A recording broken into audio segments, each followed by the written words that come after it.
Hey everyone. I'm Jane. I'm Kitten. As you know, my name is Pat. It's that time again. It's time for another episode of the Kinky Christian Podcast.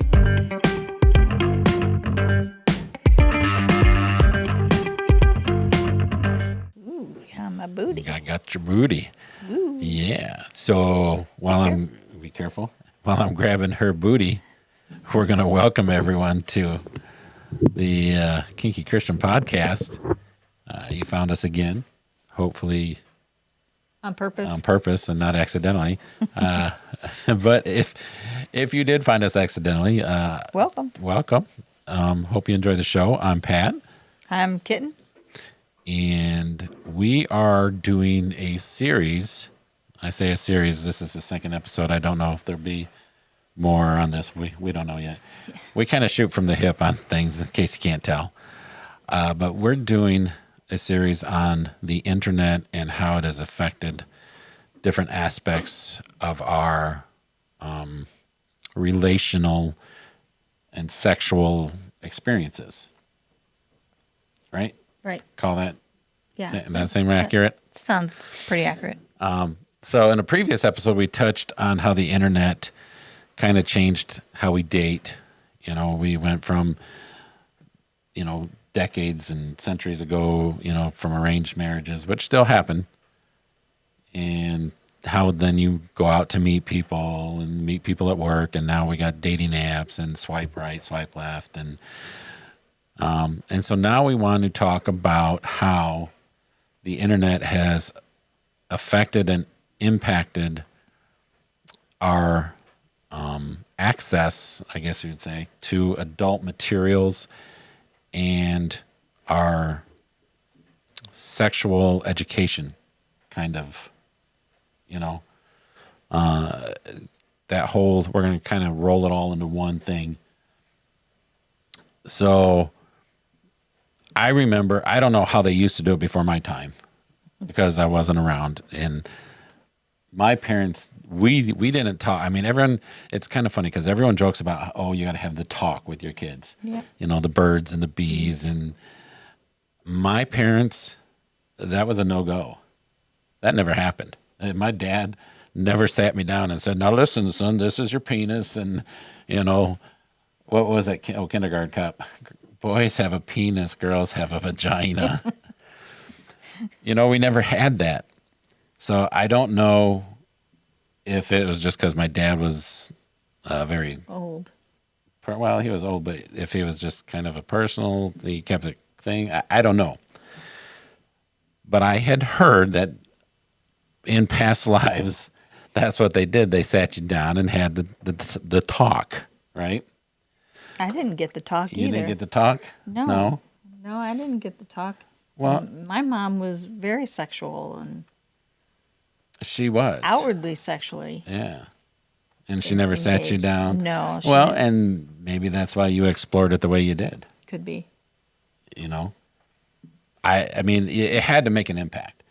If you don't learn from home and you don't really learn from school, because in school, They didn't teach you health squat. class, they more or less promote just, this is how a body functions and this is birth control. Yep. And that was it. That was all we got taught in health class, was how our sexual organs function and about birth control. They never said how to have sex or What not to what have not sex. to have sex. And, we got none of that. So we learned from friends, Yep. So now we have the internet. Yes, we do. And I know there's a lot of people, even quite a few of our listeners, that they don't remember life before the internet. No. And that when you stop and think about it, first of all, that makes me feel old, But I just can't imagine people not knowing life before the internet. Yeah. You know, It's kind of sad, actually. yeah. I mean, that's the way of life now, is the internet. Mm-hmm. So we reached out to some of our younger listeners and wanted to kind of, because we grew up without the internet. So our access to adult materials, first of all, was very limited. Yeah, if your parents didn't get porn magazines, You didn't, or your friends. or your friends. Yeah. Yeah, you didn't get it. So Romance books, romance, the romance novels that would get passed around school. Harlequin romance. Oh, I don't know if they were Harlequins or not, but you get them. Yeah. That's what happened with the girls. Is that what the girls did? That's what the girls did. Yeah, we Was would pass pass around? around the romance novels. Okay, but think about it. The romance novels back then were considered kind of smutty. Yes, and they were. I mean, it had sexual content. Okay, but compare what you were reading back then to, let's say, 50 Shades of Grey, or Not even or close. what you're reading now. Yeah, I mean, no, it's You not. know, so imagine being a kid back then reading what you're reading now. I think I'd probably never have sex ever. Because I would be afraid of what would happen to me. You'd get your hair pulled, My butt beat. butt beat, and I would be like, what? I ain't doing that. You ain't, no, that's abuse. Yeah. So that's how the girls did it in your time. Yep. The boys, as Kitten said, we would look if our dads. Unfortunately, my dad. I should say unfortunately. I shouldn't say unfortunately. It's not really unfortunate. It's not unfortunate. No. My dad didn't do any kind of smut magazine, so I couldn't go searching through his dresser drawers to find the Playboy or Penthouse. He never watched porn. My dad had 8 kids, and I'm thinking you gotta have something sexual somewhere. But I guess it was just see my mom, and That's all it took. That's all it took, man. So you live on a farm, and you got nothing better to do. So, but my friends, they would, steal them from their parents or something. So we would sit and we'd look at, the girly magazines, and it wasn't nothing. There was no sex. There was no penetration. Hi, more. There was only naked women, Oh, yeah. So it was Penthouse and it was Playboy, and and as I got older, Morph, what you doing, buddy? This is our Studio cat. Studio cat who likes to just get in the way.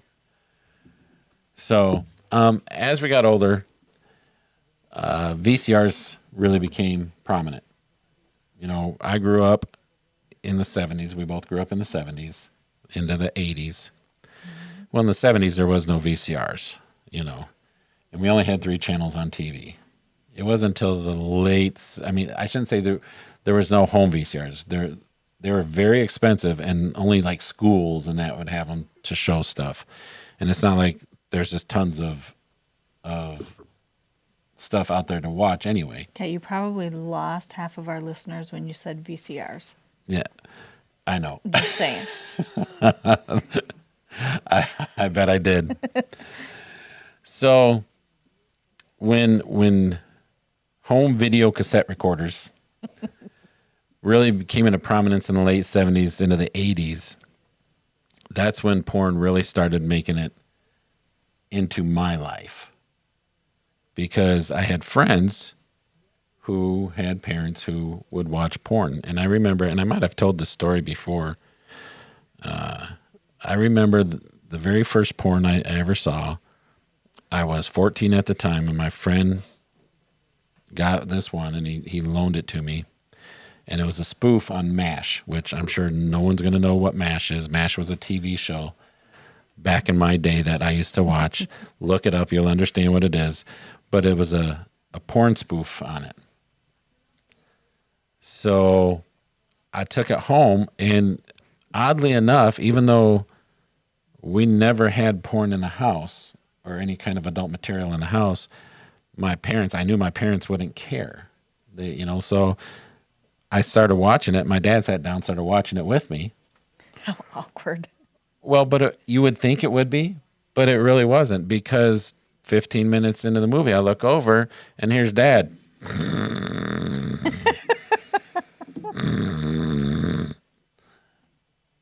Okay, that's fair. So me and my brother just finished watching the show, you know. Anyway, so that was how we accessed porn, you know, adult materials, whatever you want to call it.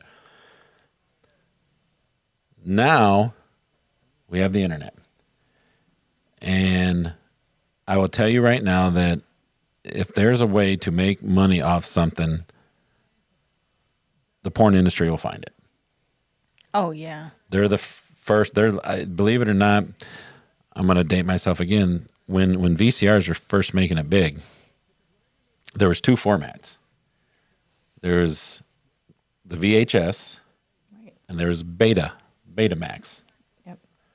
Well, because even though Betamax was a superior technology, VHS was cheaper to make. That's the way porn went.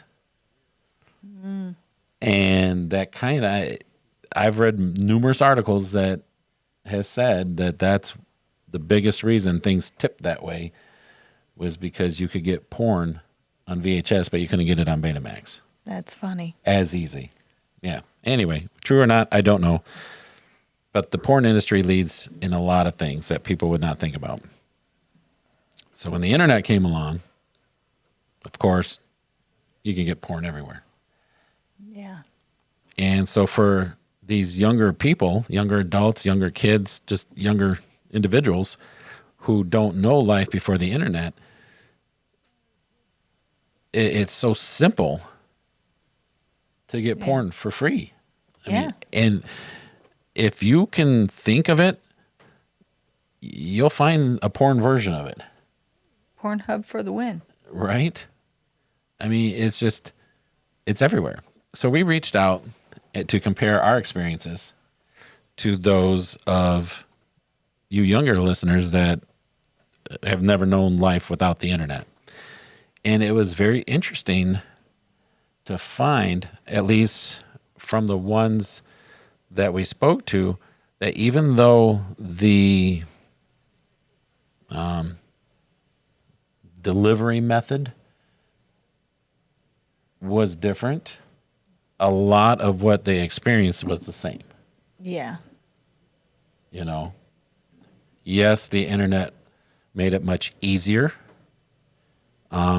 I believe from all our listeners that we spoke to, it was pretty unanimous that they were exposed to it at a much younger age. Yep. I mean, some of them were single digits when they were exposed to internet adult material. Right. Some of them were early, double digits, early 10, double. 11, but they're preteen. Yeah. Like I said, I was 14, and I thought that was pretty young. I don't know how old you were when you were passing around your girly books. I was in grade school. Really? So you were pretty young. Yeah. We were, 10, 9, 10.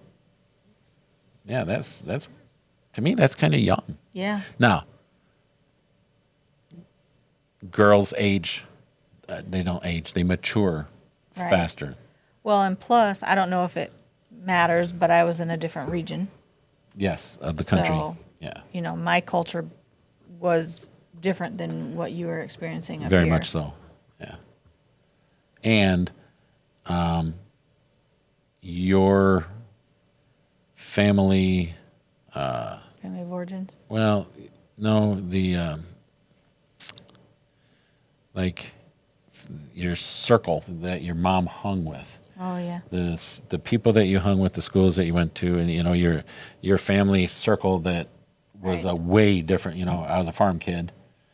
And I was a city girl. and you were a city girl, Yeah. and a military brat, Yes. So we were So- exposed to a lot of things early. and I mean way more than what I was exposed to. Right. Not just earlier; it was way earlier, but it was far more Right. than what I was exposed to. Right. So you had like way more extreme experiences way earlier than me. Right. So I think that makes a huge difference. It does. It does make a huge difference. So, but yeah, Protected farm boy. well, It's not that I was protected. It's just you don't get much out in the sticks other than sticks. A stick. A stick. And I did not get exposed to much of anything until we moved off the farm and into the city. Yeah. See, it's the city. It It's breaks just, us all. it No, does. I'm just not kidding. I am not kidding. The cities are horrible, man. I know some of you love living in them, and God bless you. I'm to each their own. I'm not gonna, I remember when we were first talking about moving out into the country, and Ken's you're like, getting way off topic. "Oh hell no, I will not move it. No. I'm not gonna have well water and the septic system and live out in the country where I can't." And now that we're out in the country, she doesn't even like driving into the city, let alone thinking No. about moving into the city. Nope. No, thank you. So anyway, back on topic. Stop leading me Squirreling. astray. Here's the apple. There it is, right? Yeah. Thank you. So their experiences were different, but the I shouldn't say their experiences. The method of delivery were different, but a lot of the experiences were very similar. Yep. A lot of the feelings that they felt And still feel and still feel, guilt, The- shame. yep, Yep. it's all the same, So, I'm trying to talk about things in a broad sense, so I don't like point out certain individuals that Right. we spoke to. Right. I don't want to call anyone out on air. So there was, and you got to also remember that the people that we have been speaking to are just like us. They're Christian. They're into the kink community. I think a lot of the people who watch and listen to us and that we interact with are that. So keep in mind that when we speak to people or speak about people that we've spoken to, they are Christian. And I think that's where a lot of the guilt comes in. And the ones we spoke to say just that, trying to not sin, trying to be that good person. We spoke to one of our friends out there, and they had an addiction, let's say, Yeah. and what was eating them alive was keeping it secret, and they did everything they could to keep it a secret. When they finally told somebody, that someone being their father, though their father didn't like get mad and like attack them or judge them, there was a wedge, a little bit of a wedge that was put in between them for a few years. And the father was so ill-equipped to deal with this from the church aspect Yeah. that he did nothing to help the individual. They didn't even want to talk about it. Yeah. It was like taboo. Yeah. And that's the main reason we do this podcast. Yes, we enjoy the BDSM. Yes, we enjoy the power exchange relationship. Yes, we enjoy, doing what we can to educate. We like having fun. But the church, I think, is really falling short in Yep. educating people, and not just like church members, but educate the public. Take a stand and educate people on sex Yeah. from a godly perspective. But they don't want to touch it at all. At all, yeah. I mean, they'll talk about Song of Solomon. But how often does that happen? Not often. And how often do they talk about it from the aspect of sex? and not just love in a relation. Oh, look at this, was a beautiful love. He really Yeah. loved her. And they never said, oh, he talks about her tits and he, Yeah. wants to bang her. And they don't ever talk about sex. And they don't, No. I mean, we've gotten to the point where they don't even try to say, okay, these are the things that you shouldn't do. Don't have sex with family members. Don't. It's okay to use dildos. They don't touch on anything. No. I've never been in a forward progressive church that would speak about things like that. Yeah. And I don't think you have either. Never. Never. Yeah. They avoid the topic all they will. The one thing they like to touch on is don't have sex before marriage. Yeah. But that's not even true. That's not even in the Bible. There's things in there that say what happens when you have sex before marriage, but there's nothing in there that says don't do it. There's nothing in there that says it's a sin or it's wrong. Nope. It just says if you do it, this is what you have to do to compensate for it. Yep. Yep. So far is what we've done. So it's really, in our eyes, it's really important that this gets addressed. And in all honesty, I'm not even 100% sure it should be being addressed by us. I think it should be being addressed by the church. Yeah, I agree. Or, I mean, I don't agree with that. Okay. I think that it should be addressed, period. By everybody. By everybody. We got to talk about it. We do. Because if you don't talk about it, then it's hidden and it makes people feel guilty. It makes people feel shame. It makes people feel less than all the negative feelings. Right. And so to me, talking about it is what needs to happen. Most importantly at the church level, but even like at our level, just normal everyday Joes, to educate people and make them feel safe, like they have a safe space. I think that is like one of the things that's missing most. I don't think people feel safe enough to talk about it. Yeah. I think you got AA, you got NA. I know there is groups for porn addicts. Yeah. But do you ever see it at church? Nope. But they will promote the heck out of their AA and NAs, Yep. Divorce recoveries.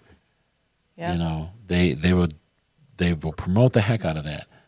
But I don't think people feel safe enough because church has made it such a taboo topic. I don't think people feel safe enough to come and talk to anyone. Yeah. Because people are so judgmental nowadays. Oh my goodness, yes. As soon as you say, I'm into BDSM, all of a sudden you're just this deviant. Yep. Whereas if I say I'm an alcoholic, I get sympathy. Right. Because now it's a disease. Yeah. But being into BDSM is not even a sin. It's not wrong. It's not even unhealthy. Nope. And I'll have more to say about that once I get through that book. Well, that's good because we need to get some more good information on that to share. So, yeah, I mean, like I said, I don't want to share a lot of specifics because we got listeners that, and here's the sad thing. We've got listeners and watchers that share their story with us. Yeah. And guys, I appreciate it. I say guys in general, not just because they're guys, just so you know. We appreciate that more than you'll ever know, that you feel comfortable and safe enough to share with us.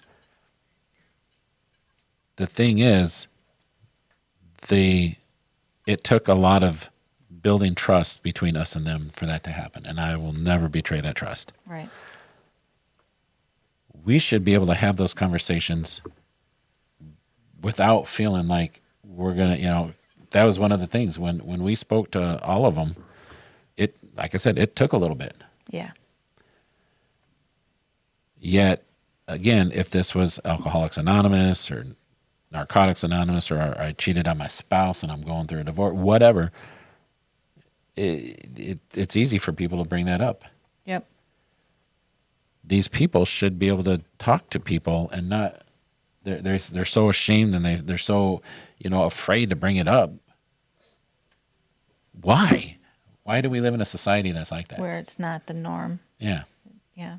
BDSM is not the norm. Well, and BDSM. Not that it has to be the norm, but being able to talk about it should be. Yeah, agreed. Especially to your church. And if the church can show me where BDSM is wrong, I'll stop. If it says, God says you can't do that, then I'm not going to do it. Right. We made that very clear up front. Right, we did. But God is not against it. No, not from what we've got. Yeah. I mean, if anyone else has anything that we missed, show us. But anyway, we're getting off topic again.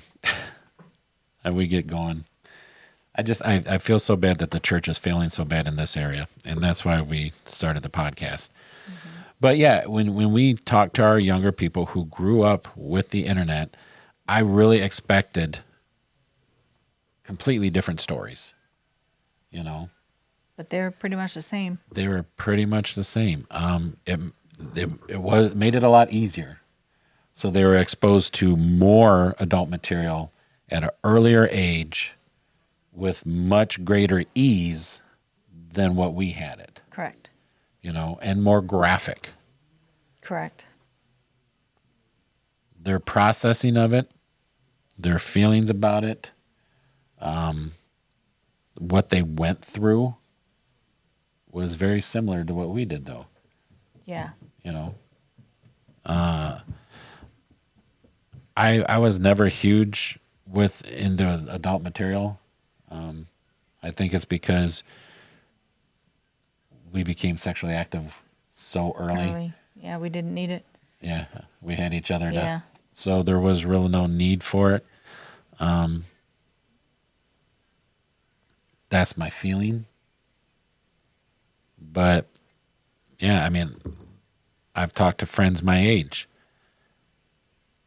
my whole life about this kind of stuff, and same thing. They're like, I can't tell my wife, or I can't tell, I hide it. Everything's hidden, and there's a lot of guilt and shame, and that right there should show something, because God ain't about feeling guilt or shame. Right. If you're gonna feel anything, you should feel convicted, not guilt or shame.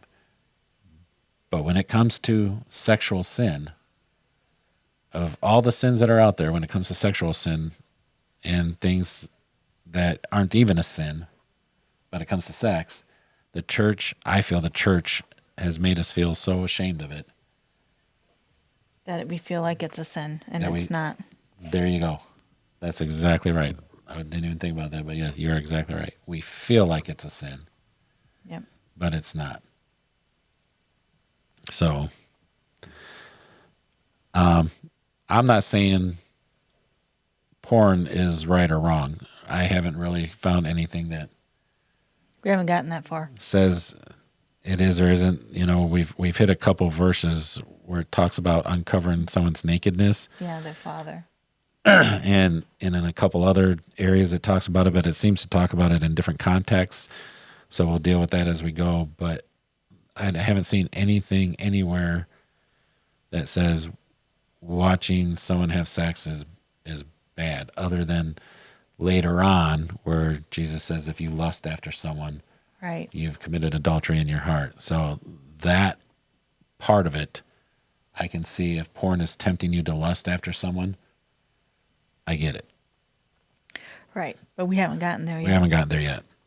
And so don't blast us with, porn's a sin, and you're trying to tell people it's not. We're not saying it is or isn't. So, No, we're not. but yeah, listening to our friends' stories were very heart touching, Very humbling. very humbling. Yeah. Understand, people, that we're here to support you guys, man. We want to help. We want to educate. We want to give you a safe space. If you ever want to talk, you can reach out to us. Because we don't want you to have to face anything alone. You know, you shouldn't have to, and it makes people feel like they have to face it alone. Yeah. You know, And you're not alone. and you're not alone. Especially in the BDSM and the kink community, you're not alone. There are kinky Christians out there. They're just too afraid to say anything. Yep. So if you want to reach out to us, hit us up by email at thekinkychristianpodcast@gmail.com. Comment on the videos. We read the comments. We respond to all the comments, all the emails. But don't feel like you're in this alone. The internet makes things difficult. It puts the temptations out there more. It for all the good it does just as much bad. Yep. You know. So I think that's about all we got to say on this. Yeah, I think so. I think we beat this horse to death. But anyway, like we said, reach out to us, the Kinky Christian Podcast at Gmail. Comment, like, subscribe, share. You know, do all the things that make us popular so we can keep doing this. And till next time, take care of yourselves, take care of each other. God bless.